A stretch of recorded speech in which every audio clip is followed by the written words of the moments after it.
때부터 야고보서를 강의하고 있고, 지난주에는 야고보 저자에 대한 간단한 개략적인 부분을 나눴습니다. 오늘은 이제 1장 1절부터 4절까지 말씀 나눌 텐데, 다시 한번 정리를 하게 되면, 야고보서를 쓴 사람은 야고보지요. 근데 이 야고보가 성경에 많이 나오는데 대표적인 사람이 4명 나와요. 그 중에 한 명이 누구냐면 우리가 보통 알고 있는 예수님의 수제자 베드로와 함께 같이 동거동락했던 야고보와 요한, 세베대의 두 아들 그러잖아요. 야고보, 요한. 그 야고보가 있어요. 그 야고보는 이 야고보서를 쓰지 않았습니다.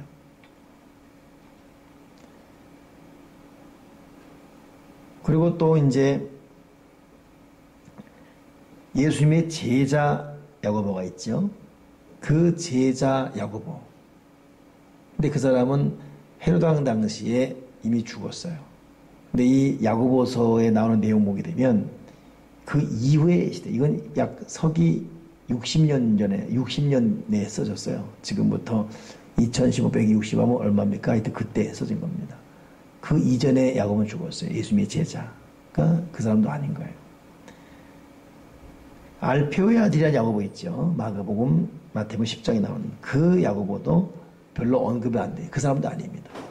그래서 보통 세베대의 두 아들 야고보, 알페오의 아들, 그리고 예수님의 제자 이 3명 다 아니고 유일한 야고보가 누구냐? 예수님의 육신의 친동생 그 야고보가 이걸 썼습니다. 그러니 이건 예수님의 육신의 동생 작품입니다. 이 야고보를 제가 구약에서는 뭐라 그런다 했죠? 야곱 그런다 했잖아요. 그 신약에서는 야고보 그래요. 구약에서는 야곱을 제콥 그러죠. 근데 똑같은 야고보인데 신약에서는 제콥이 아니라 제임스 그래요. 근데 그 제임스라는 것은 야콥 혹은 제콥 혹은 야고보와 다른 이름이 아니라 영어식 구약의 발음이 제임스입니다. 이게 왜 이렇게 됐냐면 성경을 맨 처음 히브리서를 쓰던 사람들이 70인 장로예요. 그래서 70인 역 그럽니다. 70인의 장로들이 약 70일에 걸쳐서 기록한 히브리서. 근데 이걸 갖다가 그리스어로 번역했거든요. 근데 그리스에는 Y자가 없어요. 그러다 보니까 그리스의 발음과 히브리 발음이 다르고 요 그리스어를 독일어가 번역했거든요. 근데 같은 건데 그리스 영어와 극식 발음과 독일어가 틀려요. 이 독일어를 또 영어로 번역했어요. 번역하는 그리스, 독일, 영어 이렇게 변천한 과정 가운데 똑같은 발음이지만 달라집니다. 예를 들어서 우리나라 같은 경우도 쌀 사오세요 그러잖아요. 쌀. 경상도 사람은 쌀 못해요. 살 그래. 쌀 그래. 살 절대 못합니다. 제가 경상도 사람이잖아요. 저는 원래 서울에서 4살 때부터 살았기 때문에 서울 말투입니다. 근데 저희 어머니 아버지 다 경상도거든요. 저희 어머니 쌀 그러면 살 그러는데 참 어려서부터 큰 이 혀가 굳어버리는 것 같아요. 그래서 외국권도 영어권도 마찬가지예요. 아예 초등학교 때 들어간 애들과 고등학교 이전에 들어간 애들과 대학교 때 들어간 애들과 발음이 달라요. 거기 2세들 다르고 완전히 발라놔지게 돼요. 막 굴러갑니다. 근데 우리들은 안 돼요. 그렇게. 자, 그렇습니다. 발음 차이, 억양 차이 이런 가운데 분명히 구약에서는 제콥 그러는데 신약에서는 제임스 그러면서 같은 야곱 뭐 그렇게 되고 있습니다. 그러니 그냥 잊지 말고 기억하세요. 신약의 제임스, 영어로 제임스가 뭐라고요? 예? 신약의 이 야고보서를 영어로 제임스 그런데 이 제임스가 뭐라고요? 야곱이에요, 야곱. 구약식 발음은 제콥 그러고 뭐 그런 거예요. 아무튼 제임스 혹은 야곱 혹은 야고보가 지은 것입니다. 제가 왜 이렇게 정확하게 설명하냐 하면 제가 지난주에 구약의 야곱은 신약의 야고보고 구약식 영어 이름이 제콥이다. 그래서 그 야곱과 야고보 제콥이 됐더니 우리 영어 좀 안다는 우리 전 이사님이 목사님 이거 제임스 되는데요? 어떻게 된 거지? 궁금해하더라고.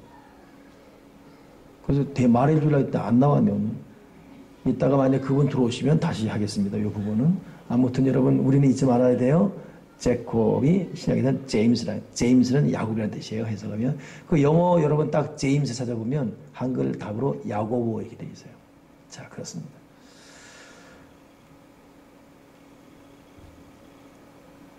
그래서 아무튼 이 야고보는 예수님의 친동생이 지었다는 겁니다. 이 야고보서의 유명한 주제는 믿음에 따른 행함을 강조하고 있어요. 우리가 신학적 상식을 좀 가질 것은 로마서는 믿음을 강조합니다. 믿음으로 구원받는다. 근데 야고보서는 행함을 강조해요. 그래서 보통 로마서와 야고보서, 로마서를 쓴 바울과 야고보서를 쓴 야곱과 충돌한다 생각해요. 그러나 그렇지 않습니다. 야고보는 믿음이 있는 그걸 전제로 그것을 표현하지 않았을 뿐이지 믿음에 근거한 행함을 강조하는 거예요. 절대 충돌이 아니라 이건 합치되는 거예요. 이것이 야고보. 그러니 야고보서는 예수님의 육신의 동생이 쓴 건데 또 서기 60년에 쓴 건데 믿음에 근거한 행함을 강조하는구나. 절대 믿음과 괴리되잖아요. 근데 오늘 1절에 보니까 하나님과 주 예수 그리스도의 종 야고보는 야고보는 흩어져 있는 12지파의 문안하노라 그랬잖아요. 여기에 야고보서의 주제가 암시되고 있습니다. 야고보가 지금 누구한테 편지 쓴다 그랬어요? 흩어져 있는 12지파에게 문안한다.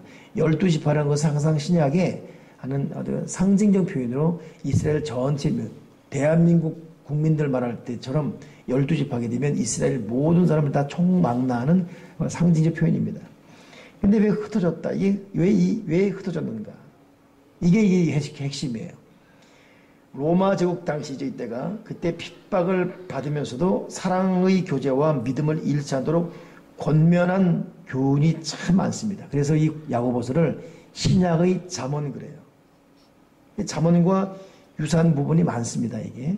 그래서 이 야고보서 보게 되면 오늘 1장 5절에도 이제 좀 있으면 나오겠지만은 지혜를 달라는 지혜가 나오고 야고보서 1장 19절 보게 되면 말 조심하라고 불의 혀다 그러면서 말에 대해 나오고 의의 열매에 대해서 나오고 죄와 허물을 덮어주는 사랑에 대한 것이 나오고 그래 잠언서 읽을 때 우리가 말 조심해야 되겠다 지혜가 있어야 되겠다 사랑해야 되겠다 뭐 이렇게 나오듯이 야고보서 그래요. 그래서 구약의 잠언 신약의 야고보 통한다. 신약의 잠언이라고 불릴 정도로.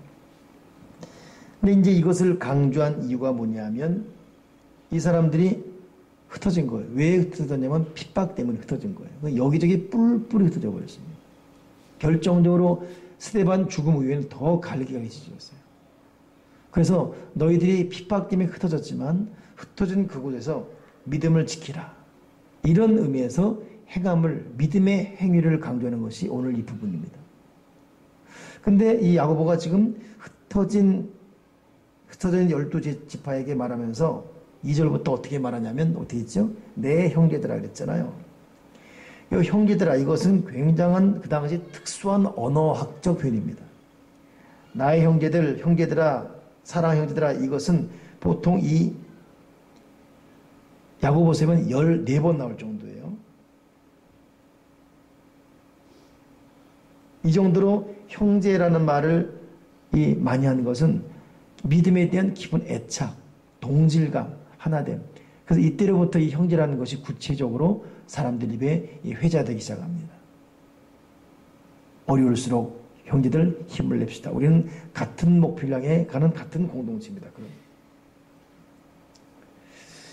요 야고보서가 60년경에 딱 저술됐을 때에 이것이 여기 신약에 딱 들어오기까지는 그러고 나서도 330년이 걸려요.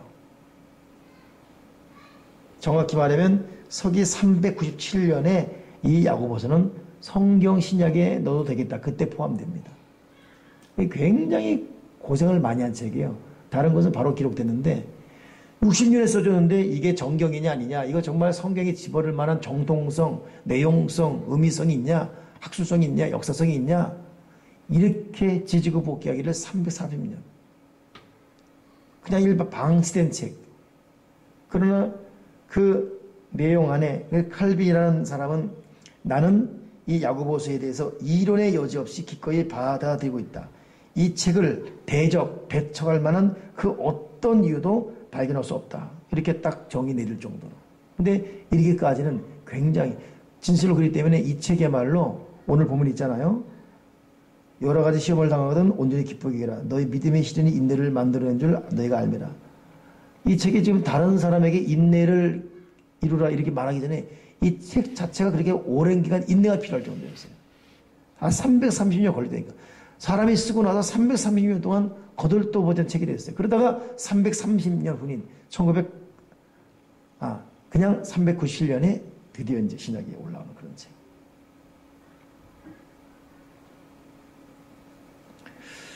그래서 참 의미가 있는 책이라는 걸 알아야 됩니다. 자, 그러면서 우리가 이제 보면 야고보서 1장 1절에 야고보가 하나님과 주 예수 그리스도의 종 야고보는 이렇게 말하잖아요. 자기를 하나님과 예수 그리스도. 보통 하나님의 사랑으로 뭐 예수 그리스도 안부 전한다 이러거든요. 근데 하나님과 예수 그리스도 이름을 같이 전한 이유는 이 당시 대표적 이단이 뭐냐면 에비온파입니다.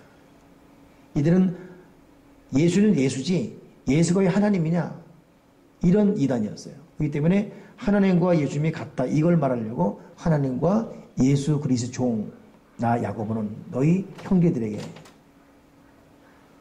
그러니 로마 제국에서 핍박받아서 다 집이건 직장이건 다 놓치고 흩어졌는데 요 틈을 타가지고 이단들이 예수는 하나님이 아니다 또 하니까 환경적으로도 괴로워 죽겠는데 자기들이 믿었던 예수 그리스도 다시 오실 예수 그리스도 하나님이신 예수 그리스도 이거에 대해 막 이 공격이 오는 거예요.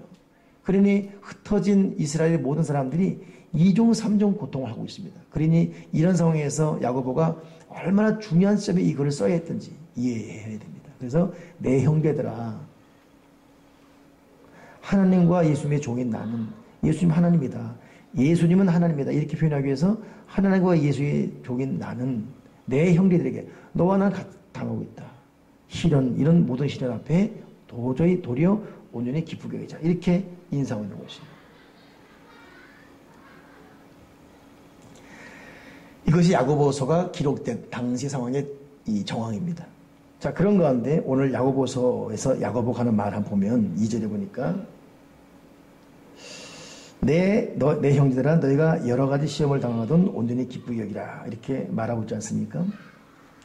여기서 내 형제들아 이건 아까도 말한 대로 따뜻한 사랑, 그 따뜻한 정을 느끼도록 하는 유대인 사이에서 같은 형제로 사용되는 그 당시 언어거든요.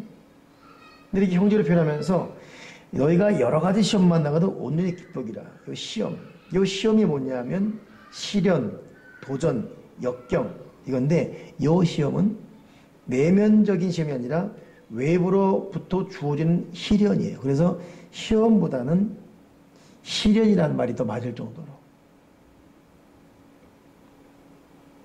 야고보는 지금 같이 예수를 믿으면서 자기만이 아는 자기 속의 고통이 아니라 외부 환경으로부터 오는 시련 이걸 말하고 있습니다.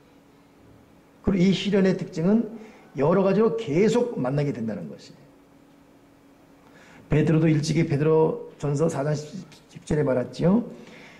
시련이 많을수록 하나님의 은혜 수없이 풍부하게 된다 그랬는데 너희가 지금 외부로부터 사람이건 환경으로부터 어떤 많은 종류의 시험 당하고 있고 앞으로도 그런 것이 올 것이다. 이렇게 전제하고 있어요. 그러니 우리가 지금 이 땅을 살면서 신앙인들이 알아야 될 것은 우리가 교회 다니는 즉시 시련도 없고 환난도 없고 염려도 없고 눈물도 없고 이게 아니라 우리도 똑같이 믿는 자건 안 믿는 자건 어려움이 있지요. 근데 예수 믿는 사람은 믿는 것 때문에 외부로부터 더한 시련, 더한 공격이 있다는 것을 잊지 말고 우리는 이 시대를 살아가야 돼요. 예수를 안 믿으면 우리는 그냥 쉽게 살아갈 일이 많아요. 저도 지금 조금 아까 찬양이 나오면서도 오늘 하루 돌아오면서 했던 말실수나 이런 게 생각나면 순간 딱 그 부분에 대해서 회개하게 돼요. 찬송하면서도. 아예 예수 믿지 않았으면 그런 고통 없지요. 그러니 예수 믿는 사람은 더 많은 시련이 우리 속에 느껴집니다. 그러면서 너희가 여러 가지 시험을 당하거든 만나거든 그랬잖아요. 만나거든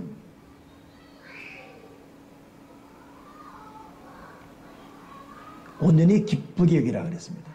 앞으로도 많은 시련이 올 것인데 이 시련을 맞이하는 우리의 자세는 온전히 기쁘게 여기라. 담대히 맡아 이것을 이기라.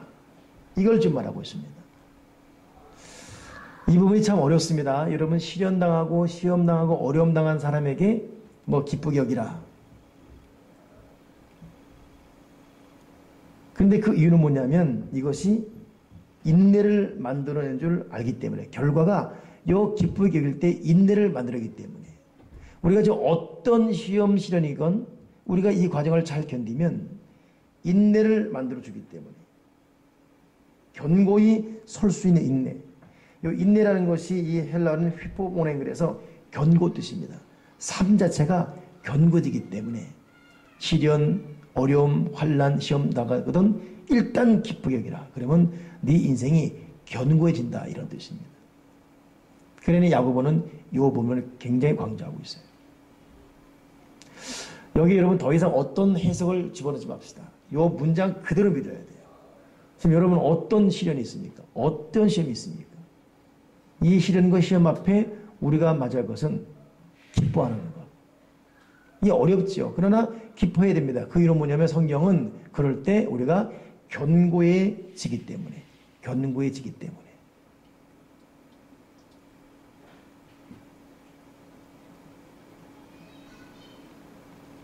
이번에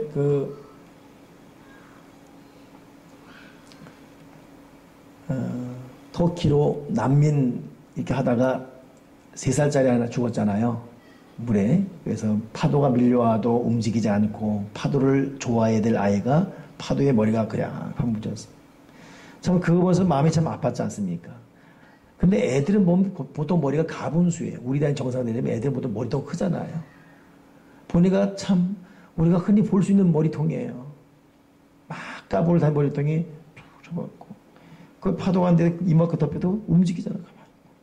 그 순간 그 얼마나 그 애가 배가 불렀잖아요. 한 4분 정도 지나니까 물 먹고 그래서 얼마나 두렵고 엄마를 불렀을까. 결국 이것 때문에 독일과 영국이 문을 열었어요. 그리고 터키를 통해서 오는 모든 난민 다 받아들이겠습니다. 그 고모는 캐나다에서 울부짖고. 근데 그럼에도 불구하고 유럽 전체가 이들을 환영한 건 아니에요. 그러다 보니까 이번에 USA 투데이라는 영어지도 그렇고 황량한 바다 위에 보트 하나 그려놓고 그 보트 위에 유럽 정상들 다 갖다 놨어요. 너희들이 꼭 그런 거, 너희들야말로 침몰해야 된다 이렇게 시사적인. 참 그래도 이 시대에 의식에 살아있다는 것이. 근데 지금 제가 말한 요 내용이 그대로 신문 나오는데 그 주제가 뭐였냐면 바로 이 사람도 시리아 난민이었습니다. 의아했어요.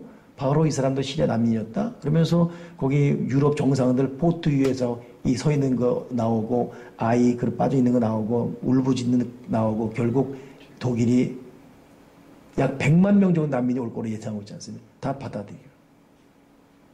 근데 이 사람도 시리아 난민이었다. 궁금했어요. 봤더니 그 사람이 누구냐 하니까 애플을 만든 스티브 잡스 있죠.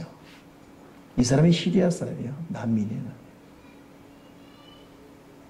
이 스티브 잡스가 인류 역사에 최장암을 죽었지만 약 3, 4년 동안 인류 문명에 끼친 영향. 그를 미국이 받아들였어요. 그러니 스티브 잡스의 전기 읽어보게 되면 그 부모가 서로 이혼하고 파란만장한 근데 또 워낙 시리아에 출발한 이런 어떤 인생이다 보니까 이 들풀 기질이 있어요. 들풀 기질. 난 그 사람이 예수를 왜 안 믿는 의사가 있거든요. 믿을 수가 없죠. 시리아 사람이 안 믿지 않습니까? 이 마음의 교도 거기니까. 근데 어쨌든 종교는 그렇다 할지라도 인류 문명에 참 획기적인. 이 사람도 그런 인생에 참 파란만장한 역경. 그러다 보니까 이 굉장한 인류의 한 획을 긋는 문명이 이 길을 딱 만들어 놓은 거예요. 무엇이 그를 그렇게 만들었냐? 거기 보니까 결국 시련이에요, 시련. 역경. 끝까지 견뎌버리고.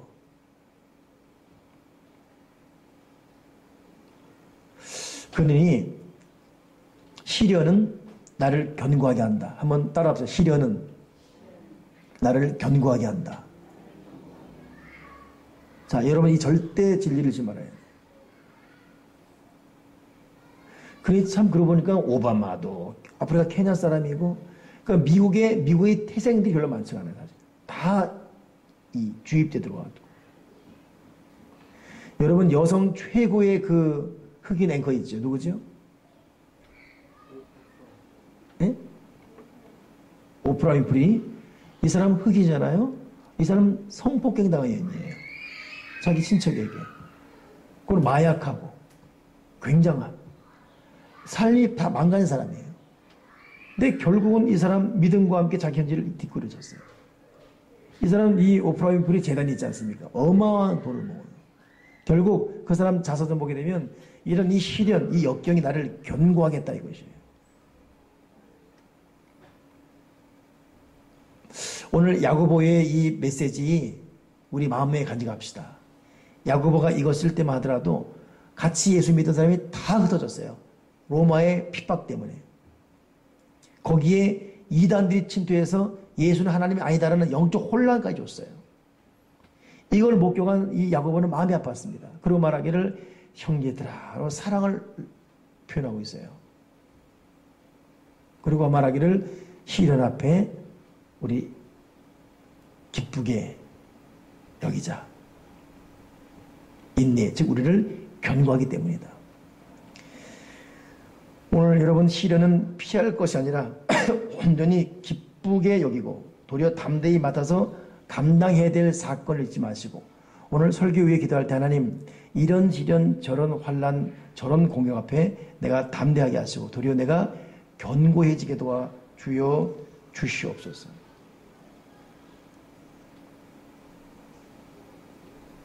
사절에 보니까 인내를 온전히 이루라 그랬죠. 이 온전히 이루라 이것이 텔레이온이라 그래서 끝을 말한 텔레에서 파송된 건데 수고와 행위로 참고 견디다 뜻이에요. 그러니 그냥 가만히 있으면서 인내가 되는 것이 아니라 시련이 오면 기쁘게 여기게 되고 아 좋다 뭐 이런 것이 아니라 기쁘기는 감사하는 마음가짐과 함께 거기엔 반드시 나름대로의 수고와 행위를 통해서 참고 견디라. 이것이 인내를 온전히 이루는 하나의 자세인 것입니다.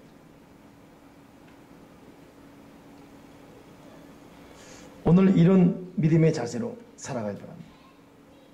그러면서 오늘 2절, 3절, 4절 말씀이 오늘 여러분 5절부터 11절까지는 약간 동떨어진 주제예요. 그래서 제가 지금 5절 말하고 바로 12절 보면 시험을 참는 자는 복이 있나니 이는 시련을 견뎌낸 자가 주께서 자기를 사랑하는 자들에게 약속하신 생명의 멸류관을 얻을 것이기 때문이다 그랬습니다.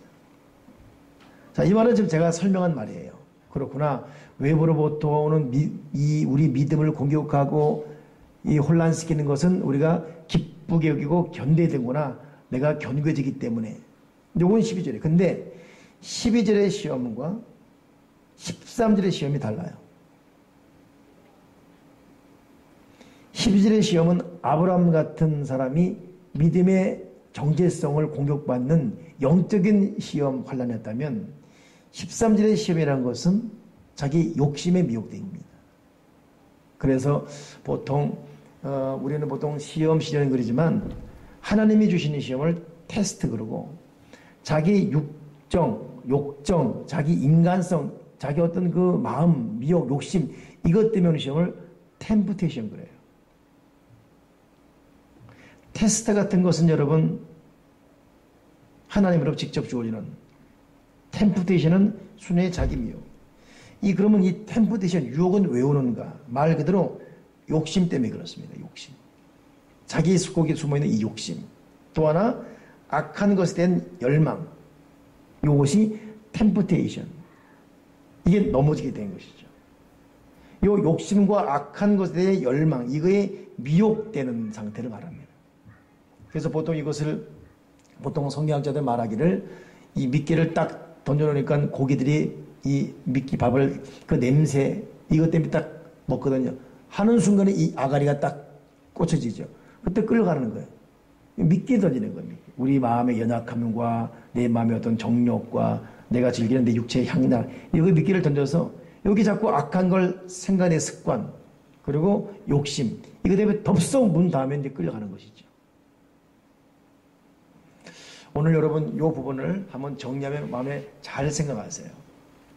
지금 여러분이 지금 어떤 어려움, 또 어떤 감정적인 참 고통, 아니 실제적인 풀어가야 될 사람과의 관계라든가 내가 헤쳐가야 될 어떤 환경,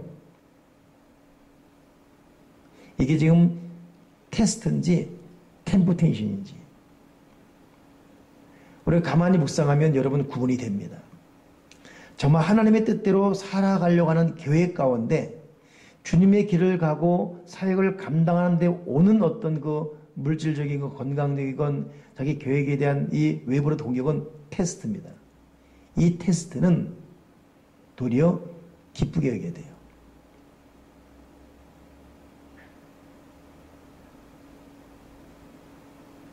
그 과정 가운데 견고해집니다. 정말 주의 길을 가려고 그래요. 근데 여기에 공격과 방해가 옵니다. 이미 내 마음에 감동해서 그 길을 가는데, 혹은 사역을 감당하는데, 사역을 감당하고 또 기도를 감당하고 하려는데 옵니다. 그때는 이게 시험이구나. 이게 지금 이때는 내가 도리어 두려워하고 겁먹고 괴로울 것이 아니라 하나님 감사합니다.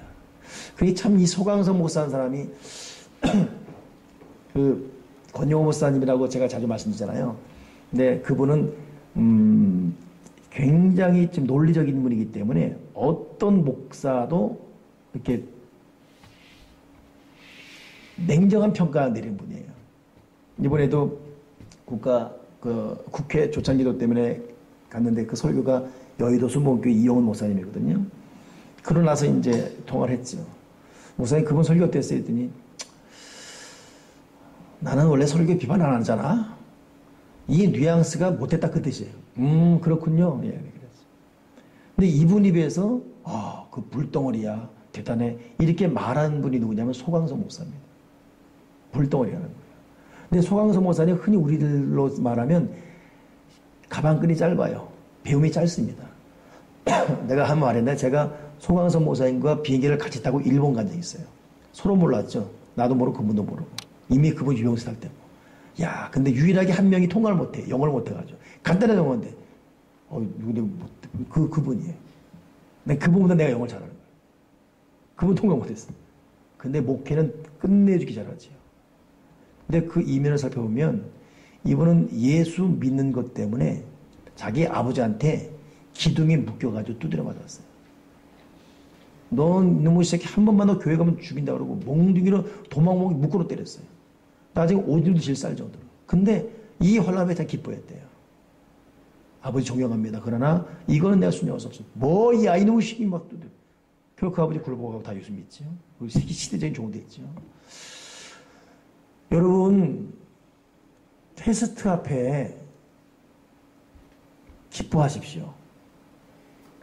인상 쓰지 마시고 두려워하지 마시고 사람을 두려워하면 안 돼요.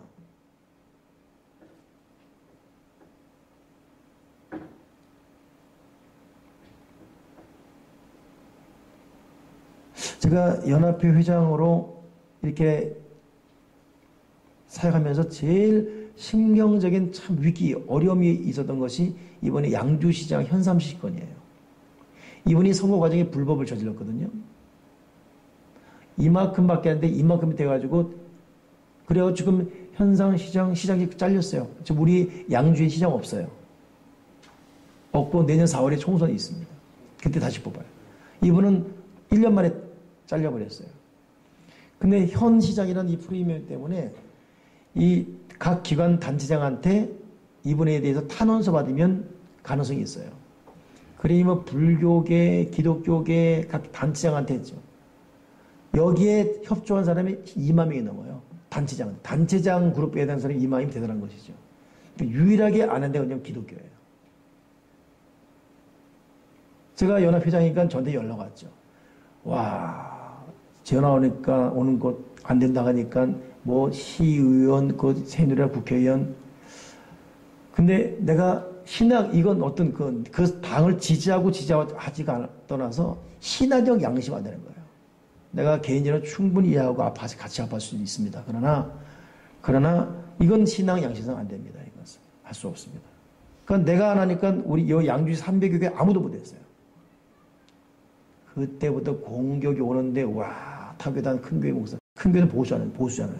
공격하고 뭐 공격이라보다는 뭐 꼭 그럴 필요 있나 뭐 이런 아니다 그러니까 8월 12일 이 성원교회에서 광복절 예배하는데 나 이제 앞에서 인사 맞아야 되니까 두 번 하는데 와 이렇게 오더라고요. 이렇게 인사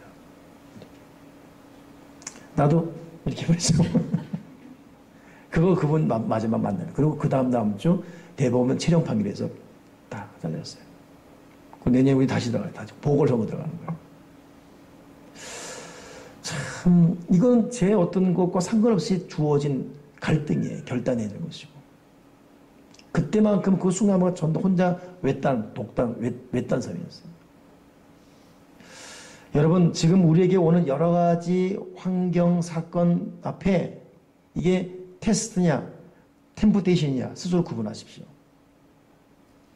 그리고 테스트하면 담대하세요. 그리고 기뻐하시고 인상 쓰지 마시고 울지 마시고 감사하시고 도리어 기뻐하시고 왜냐하면 여긴 하나님의 목적과 뜻이 있기 때문에 하나님은 사역자가 가는 길에 하나님의 큰 뜻을 위해서 때로는 웃기도 하시고 때로는 울기도 하시거든요. 때로는 행복하게 하시고 때로는 불행할 수도 있고 때로는 돈을 잃을 수도 있고 얻을 수도 있고 이런 여러 가죠. 근데 그런 과정 가운데 우리의 마음에는 감사가 있고 얼굴엔 기쁨이 있기를 하나님 원하십니다. 그래서 오늘 야고보 입을 통해서 시험 테스트 만나거든 도리어 기쁘기라 너를 온전하게 너를 견고하게 한다 이 뜻입니다. 모든 종류의 테스트 앞에 여러분 견고해지시기를 주님의 이름으로 축원합니다. 아멘이십니까? 견고. 그래 여러분 요 과정에 다 들어가려면 그래서 사람이 그냥 없이 기도하면 영이 끼어 있어야 돼요. 만약에 자기가 기도해서 확신 가운데 받은 어떤 그 하나님의 미션이었다. 또 그걸 선택하고 가는 과정인데 온다면 확신 때문에 누가 뭐라 그래도 담대할 수 있어요. 근데 어설픈 기도 가운데 어떤 그 길을 간다 할 경우는 환난 비박하면 하나님 뜻이 아닌가? 내가 착각했나? 이러면 여지없이 2차, 3차 원수마의 공격 확 돌아버립니다. 그래서 신앙에는 기도와 말씀을 영이 항상 깨어있어야 돼요. 특히 중요한 일수록 깊이 기도하고 하나님의 소리를 일로 듣지 말고 일로 들어야 돼요. 저도 목회하면서 정말 중요한 거 두세 번은 확실히 받다 보니까 여러 가지 뭐 반대 뭐 어떤 그 수군됨이 있어도 이건 그냥 간다 그냥 밀어붙여 버렸습니다. 그리고 그 후에는 하나님의 위로하심이 있어요. 그리고 그렇게 수군된 사람도 우리가 잘못됐구나 이렇게 느낌이 있는 것이고 여러분 테스트 앞에 담대하십시오. 테스트 앞에 기뻐하십시오. 아멘이십니까? 하나님은 우리 삶을 견고케 하십니다. 자, 근데 두 번째죠. 이 템프테이션이에요.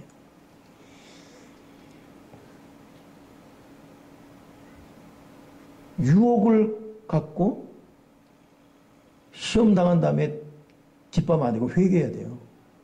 테스트는 회개되고 템프테이션 회개됩니다. 근데 이것이 어디로부터 온 건 자기가 알아요. 지금 자기가 해서 꼬여버리는 어떤 그 과정, 막 엉켜버리는 이 현실. 그거 가만히 속업해서 실타래 불러 올라가게 되면 왜 그런 거예요? 자기가 순종하지 않아서 그런 거예요. 왜 그런 거예요? 자기 욕심 때문에. 왜 그런 거예요? 자기가 죄지다 보니까 하나님께서 이 죄의 싹은 여러분 사망이고 죄는 여러분 땅에 엉겅이 될 수밖에 없거든요. 인생이 꼬일 수밖에 없습니다.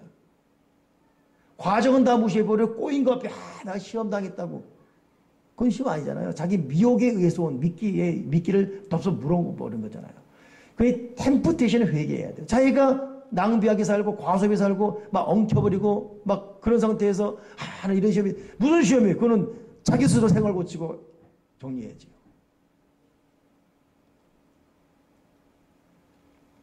나는 그 어느 이혼한 남자분 얘기를 듣다가 언제 한번은 내가 막 화가 나는 거예요. 여자가 바람을 피다 이혼한 거예요. 믿음에서 하는 분이었는데 이 남자가 호인이에요. 받아들였어요. 또 바람을 피웠어요. 그 어디 이혼해버렸죠. 근데 밤이면 술만 먹고 전화 온대요. 밤이면 술값 내달라고 전화 오고. 나 지금 여기가 어딘지 모르겠다 전화 오고. 한 번은 급하게 또 500만 원을 내는데 돈 내달라고. 내가 너랑 이혼했는데 왜 내가 너한테 500만 원 내주냐. 그럼 내달라요. 아니면 내주기 싫으면 자기한테 500만 원 내달라는 남자한테 전화해달라고. 좀 늦게 해줄 테니까 기다려달라고. 그러더라고요. 내가 지금 너랑 이혼했는데 무슨 말을 내가 그런 어떤 자격이 있다고 해달라고. 이게 약해요. 내가 아는 이 남자분이. 전화했어요. 나 전 남편인데 좀.